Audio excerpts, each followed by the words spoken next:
Hello, everybody, and welcome back to the Off-Farm Income Podcast. Welcome to our YouTube channel, everybody, and welcome back. This is our Tuesday edition episode. Oh, it's our first Tuesday edition episode after the big Thanksgiving break. I hope you guys had a wonderful holiday. Hope you got some time just to spend with your families, spend on your farms, spend reflecting about your dreams, your hopes, your goals, and everything that you want to do in 2020. It is definitely time to set those goals, everybody, to come up with what it is we want to do in the coming year. Without those goals, everything that happens to us, everything that we accomplish that's good or leads us towards, our ultimate goal, well, it just kind of happens by happenstance. You got to be purposeful. So I hope you're setting some goals. I certainly am. I've got some things I want to accomplish in 2020 and some things that are rolling out right here at the end of 2019 that I'm looking forward to growing as we go into 2020 as well. So we've got some changes coming up here. I'm sure you do in your world. And it's funny how this arbitrary date of January 1st and December 31st, how that can influence everything. But it is a great time to set those new goals and kind of refocus. So I hope you're doing that, and definitely would love to help you with that. If you have questions on, what goals should I set, what should I be working towards, I would love to help you with that. Just let me know. That is what we are here for, everybody. Well, again, just coming back from Thanksgiving break, I actually took all last week off. I did very, very little work in terms of the podcast world. On the farm, of course, there's work every single day, but really just took a week to do projects around the house, spend time with the family, do some things I've wanted to be doing, and then get some things done I just never seem to be able to get to. And man, it was a rewarding week. But it's funny, by about Friday, I was chomping at the bit to get back behind the microphone and get back to work on this aspect of the business. It's funny, this all started with me wanting to create a business that would maximize my time working on the farm and minimize my time creating my off-farm income.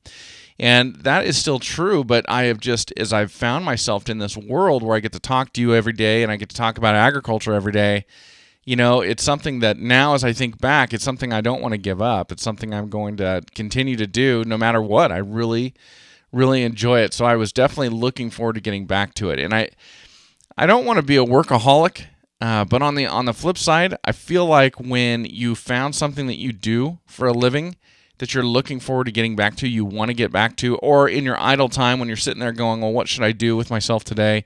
I don't have anything on the schedule.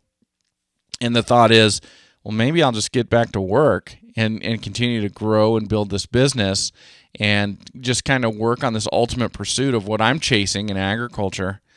I think that's when at least that's as good a sense as you can get that you found what you're supposed to be doing. So that makes me very content, very happy, and I do have to temper that. I have to watch that I don't spend all of my time working away from the family. But other than that, I feel fine about it. I'm always looking forward to doing it. So anyway, I took that whole week off, didn't record a thing, and it was a weird week to not be doing that. But here we are. We're back. My batteries are charged. I hope yours are charged. I hope you are ready for the journey ahead and for everything that we've got going on. So I will just recap my Thanksgiving, and very, very normal one. Actually, a kind of a smaller one. We normally host it here on our place, on our farm, and we've got a lot of extended family that comes. We'll have, 20, 25 people, something like that. But this year we went small. We actually went to my mother-in-law's house, and we had a really nice meal with just my wife's parents, and then my sister-in-law and her family, and Autumn and I and Hattie. And it was a lot of fun. We had a great day. I tried to cook a dessert. There's an old cookbook from the town I grew up in called the Valley Home Cookbook. They wrote it in, 1980, 1981, something like that, as a fundraiser for the Parents Association, for the school there in town. And they sold a ton of them. It was really fun. I have two. I've got my mom's old one, and I've got my dad's old one. And there's 3 or 4 recipes in there from my mom, and multiple recipes in there from people that I knew in the community growing up. And so I decided, well, I want to make a dessert for Thanksgiving out of this cookbook. So I flipped through it, Hattie and I did, looking through it, and I picked one out and thought, okay, I'm going to make this thing. It was like a chocolate cherry dessert. So I got started making it. They wanted you to freeze it overnight. And by the way, this was just ultimately a disaster. They wanted you to freeze it overnight, the recipe that's there in this cookbook, the Valley Home Cookbook. So I made it on Wednesday. So I'm putting it all together on Wednesday evening so I can get it in the freezer, get it frozen overnight. I'm putting it all together, and it calls for 3 eggs, which is no problem. We've got chickens on our place, got 3 great eggs out, all mixed it in. That was one layer of this deal. It started with a crust, then this layer of like sugar, butter, and eggs, and then a layer of like cocoa, cherries, maraschino cherries, more sugar. It all seemed like it would be very good. So I put together this layer of eggs, butter, and sugar, and the instructions don't call for you to bake anything. And I'm sitting there going, well, this is interesting. Do we do this? So I've got this layer in there. So I stopped, and I was thinking, oh, this doesn't feel right to me. So I looked at who wrote the recipe. It was Bev Benedict's from back in Valley Home, California in the early 80s. So I called one of my neighbors growing up, Audrey Rinna, who originally is Benedict's.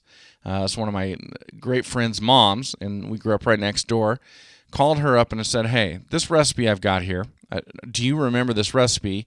It doesn't call for me to bake anything, but it's got raw eggs. She said, well, that doesn't sound right. You probably bake it, but I don't know. Call Janet Willett, who was Janet Benedict's growing up, and that's Bev's daughter. So I called Janet. Now, Janet is somebody that I consider a friend, knew all my childhood growing up, but have I ever called Janet? No. So I called Janet, and she's like, why are you calling me? I said, well, do you remember this recipe? She didn't remember it, and she's like, it might just be an old recipe where they don't cook the eggs. So I started looking online. I even called Autumn's aunt, who loves to cook. She didn't know. She thought I should cook it. So I started looking online. Well, there used to be a lot of old recipes where the eggs weren't cooked. They're right there in the desserts. And everyone kept talking about chocolate mousse. I think that's just egg whites. I'm no chef. But anyway, I decided to not cook it. It doesn't say to cook it. And there are old recipes, which this one is, where they use raw eggs. So we were going to go for it. So I put it all together, went out, and I stuck it in the freezer in the garage and thought it'll freeze overnight. We'll eat it tomorrow. And got up the next day, Thanksgiving morning, went out to the garage, getting ready to put things together and go over to my mother-in-law's house for Thanksgiving dinner, pull my dessert out of the freezer. It is not totally frozen, but I wondered if that was just the consistency of it. And then I noticed a little bit of water below one of our freezers in the garage, and looked, and one of our breakers had shut off overnight, had kicked off. I'd been running our air compressor. Sometimes that kicks a breaker in the garage.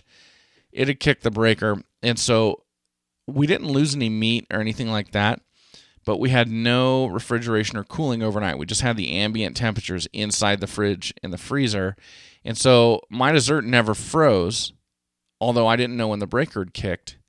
And so I got the breaker turned back on. Everything there was fine. I took the dessert over. When it came time for dessert, we cut into it, and it was all liquidy in the middle. It had never froze. So to this date, nobody has eaten a bite of it. I have no idea what it's like. So I stuck it in the freezer. My mother-in-law's promptly forgot it over there, and it's still sitting in her freezer today. So nobody's tried it. So maybe I'll get back to you next Tuesday if I go get this thing and try it and let you know if it worked out. But never cooked it, so it's got the raw eggs in there, which seems to be something that used to be done. Now, I eat my eggs over easy, so I eat raw egg yolks all the time, and I'm fine. So I'm assuming that's the whole principle there, but we'll see. If any of you got any great advice for me on this, let me know, because I am no chef, but I could not figure this out, and it did not call for this thing to be baked. So I did not cook those eggs. But anyway, that's probably my most memorable story, my most noteworthy story of Thanksgiving. One cool thing, we got there, and my mother-in-law takes me and my brother-in-law in the back room and says, carry these things out to the kitchen for me. These big, heavy things, they're wrapped in Christmas wrap already. And she says, open them up. They're for each of you. Well, what could these be? They're identical. They're both the same weight. Open them up. And she had bought us beer advent calendars at Costco. Now, I have got to tell you, the aforementioned Audrey Rinna, who I brought up a second ago, when I was a kid, Karen and Kenny, my neighbors, they always had advent calendars every Christmas. and they'd flip down a thing every day, and they'd get a piece of chocolate or a quarter. I can't remember what was in there, but I never ever had an advent calendar, and I was always so jealous. I thought they were so cool, and I always wanted one. And to this day, from 1973 to 2019, I've never had an advent calendar. Well, let me back up. Maybe when I was 3 I had one, and I don't remember. But as far as I know, I've never had one, and now I've got one thanks to my mother-in-law. I just started it yesterday because I'm recording this on December 2nd, and it's a German beer advent calendar. So every beer in there's 24 beers, are German beers. It was very exciting to me to have my own advent calendar and to be an adult and have them in the form of German beers, which I've got a lot of pride in my heritage going back into the 1600s, 1700s, and 1800s, ultimately until the late 1800s when my family came here from Russia via Germany, or Germany via Russia, I should say.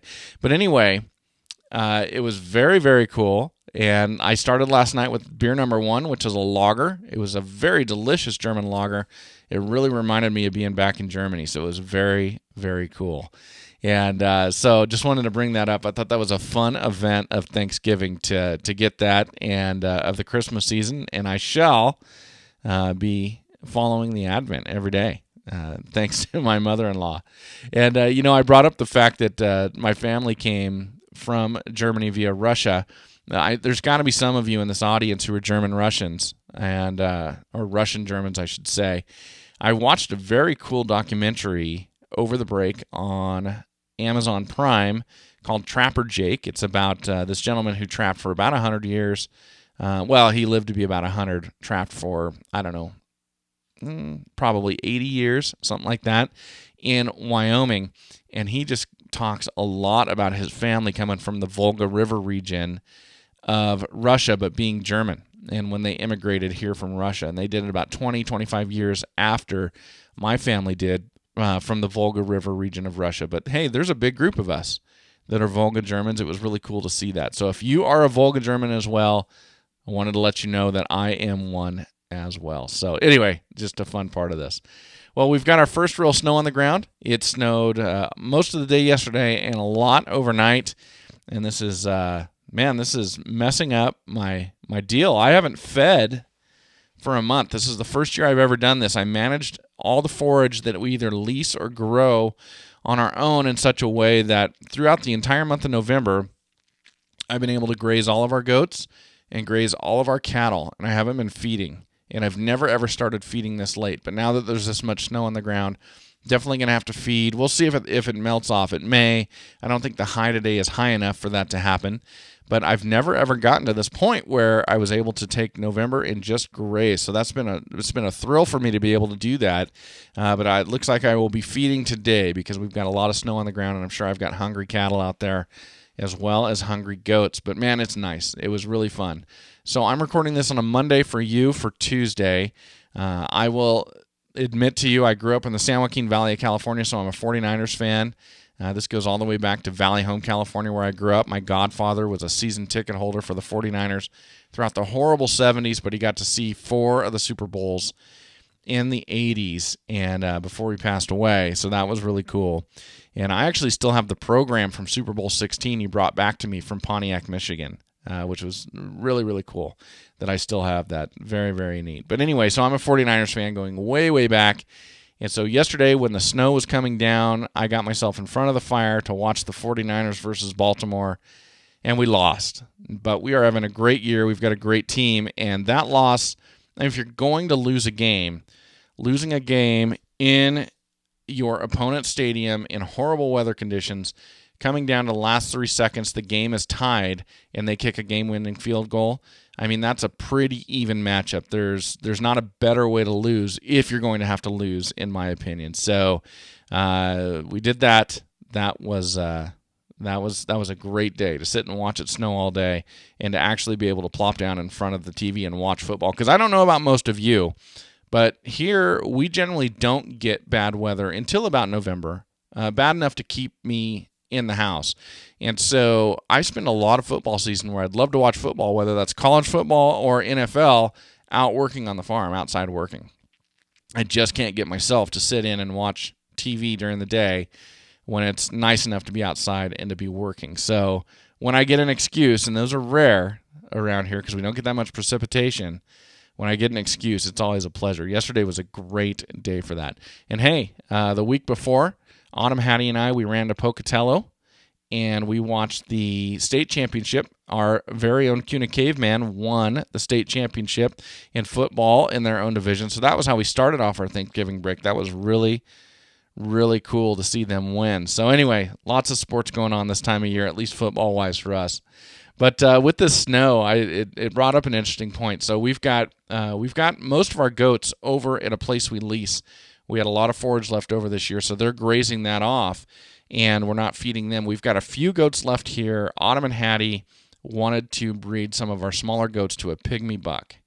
This is their deal. So we've got them in this little area with some forage for them, and then a little shelter for them to get into when the weather gets bad. And we've had just a few snow flurries. We've had a lot of wind over the last 3 or 4 days. It's been kind of chilly, and we've got a couple goats that they're just on the bottom end of the pecking order, and they can't get into the goat house. They get run out. And Autumn and Hattie feel so sorry for him, so sorry for him. And I said, just wait. Well, sure enough, last night, that big snow came in. I came home last night. I was actually down at D&B Supply. I came home at about 6 o'clock right after they closed, and all the goats were in the goat house.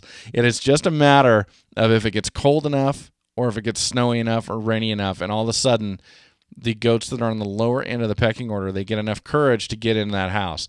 Because it's not like the goats that are keeping them out all of a sudden feel sorry for him and let him in. That's not the way it works. They just finally get enough courage to get in there and fight their way in. So always interesting to see how the behavior works and to know what to expect. It all works like I expected it to. Well, I've got an elk hunt coming up. My hunt opened up yesterday. I didn't go yesterday. I got some logistical reasons for that, but I will be going this coming weekend. And it's a muzzleloader hunt. And I switched over to doing this just a few years ago. And really the reason I did that is because in Idaho, if you don't draw a really good rifle hunt, you can hunt a general tag. Meaning you can go hunt elk, you can go hunt deer, just buy an over-the-counter tag. But here in Idaho, we still sell over-the-counter tags to non-residents. And what that does is you've got all these people from around the entire country, but especially out here in the West, and especially in California, who are putting in for hunts all over the West, New Mexico, Wyoming, Colorado, Montana, Utah. And if they don't draw, they can just buy an over-the-counter tag, and they can still come, and they can still hunt in the Rocky Mountain region. They can hunt elk, they can hunt deer, and they can do that in Idaho. I think we're the last place to do that. So we sell, I think, every single tag every single year in this state. And if you hunt a general rifle hunt, there are just hunters everywhere. I'm not super happy about the way that goes, but there are just hunters everywhere. So I switched over to muzzleloader hunting a couple years ago, and it's been great because I generally draw a tag, which in Idaho is no guarantee. We don't have bonus points or anything like that, which means out here in the West, a lot of states you put in for, if you don't draw the tag, you get a point, and then next year it increases your chances of getting drawn. We don't do that in Idaho. Your chances are the same every single year, which is another thing I don't tend to agree with. So I've increased my odds of getting drawn. I usually draw a deer or an elk tag every year in a muzzleloader only area, and this gives me the ability to go out and hunt and to be away from just the hordes of hunters. So, for example, the tag I've got for elk this year is up near Sun Valley and Ketchum, Idaho, and there's only 50 tags in there for this unit. So I'll be heading up there the end of this week and trying to get an elk, trying to put some elk in our freezer. But I'll tell you what, it's a funny thing. Ever since we got our farm, and it has taken some of my drive to go out and hunt away. Now, some of that's coming back to me, but it's coming back because I live in the West, and it's just kind of the character of who I am.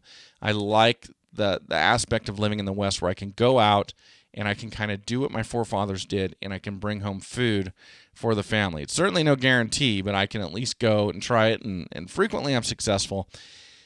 And but having the farm and growing our own meat, our own protein right here on the farm, that is something that it's been taken away a little bit. I've had to get it back. I wonder if any of you have had the same experience when you're raising all this food on your farm, if the desire to go out and to go hunt has been diminished. It's just something I've noticed over time since we've started, butchering our own pigs, our own goats, our own cattle, that type of thing. So anyway, I'm hoping to fill the freezer with some elk, and then we'll have some beef to put in it here soon as well. But I had to get out and shoot that muzzle loader, make sure it was sighted in, and man, that thing is loud. It kicks like a mule. It's 50 caliber, but it is a lot of fun to load that thing and to, it's a totally different experience than shooting a centerfire rifle. So anyway, a lot of fun over my Thanksgiving break. It all has to do with the farm and the Western lifestyle I get to lead out here. I hope you had a great break as well, everybody. You are now officially caught up on what we've been doing, what's going on our farm, and I would love to hear from you as well. Hope you have an absolutely great week, and as always, enjoy your journey to the ultimate lifestyle business, agriculture.